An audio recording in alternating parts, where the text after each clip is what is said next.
పండుగ దినోత్సవ శుభాకాంక్షలు. నేను యాక్చువల్గా నేను మాట్లాడడానికి వచ్చాను, కానీ మా బాబు విజిట్ చేస్తున్నాడు, అందుకే మాట్లాడలేకపోతున్నాను. నేను ఎప్పుడైనా వాషింగ్ స్కూల్కి కాల్ చేస్తే నాకు ఫస్ట్ ఒక సాంగ్ వినిపిస్తూ ఉంటుందండి. అడుగడుగున్న నడకలు నేర్పిన వాష్యం అని. యాక్చువల్గా కొంచెం ఎమోషనల్ నేను ఈ విషయంలో. మా బాబుకు నడకలు నేను ఎప్పుడైనా నేర్పిస్తే ఎక్కడ అడుగు తప్పేస్తాడు అంటే వెనకాల నేను అడుగుతా.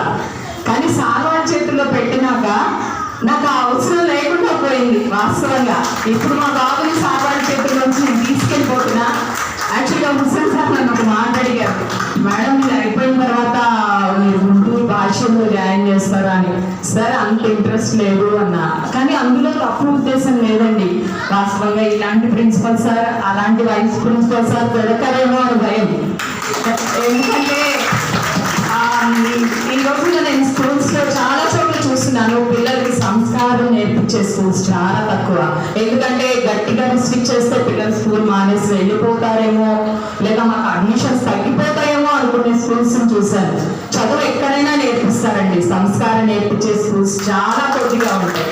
అందుకోసం నేను మాత్రం ఈరోజు మాట్లాడడానికి ఖచ్చితంగా రావాలనుకున్నా. ఇవన్నీ మా బాబుకి చాలా అసలు ఎట్లంటే ఎక్కడ మనం ఉన్నాము, మన ఐడెంటిటీ కూడా ఎవరికి తెలియకూడదు అనుకునే స్వభావం కలవి. అలాంటి నిజంగా చెప్పాలి అంటే నా లైఫ్ లో నాకు పెద్ద ఎసైట్ మా బాబు. ఈరోజు నేను వచ్చి అక్కడ కూర్చున్నప్పుడు కూడా వాళ్ళదే చెప్పారు, మమ్మీ నాకు ఇవన్నీ ఇంట్రెస్ట్ లేదని చెప్పి. నాన్న నేను జస్ట్ పార్టిసిపేషన్ చూడటానికి వచ్చాను, నాకు తెలియదు ఇక్కడ ఇంత ప్రాసెస్ జరుగుతుందని. కానీ నేను మాట్లాడాలనుకున్నా, కానీ ఇక్కడికి వచ్చి స్టేజ్ మీద ఇది జరిగితేనే మాట్లాడాలేమో ఇందా నుంచి ఆలోచిస్తున్నా ఎలా మాట్లాడాలి అని.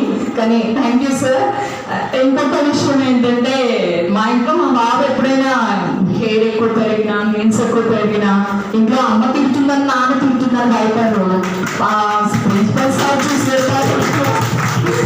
కానీ అది నిజంగా చాలా ఈ రోజు రేపు ఇంటర్కి వెళ్ళిన తర్వాత అవన్నీ నేను తీసుకోవాలి.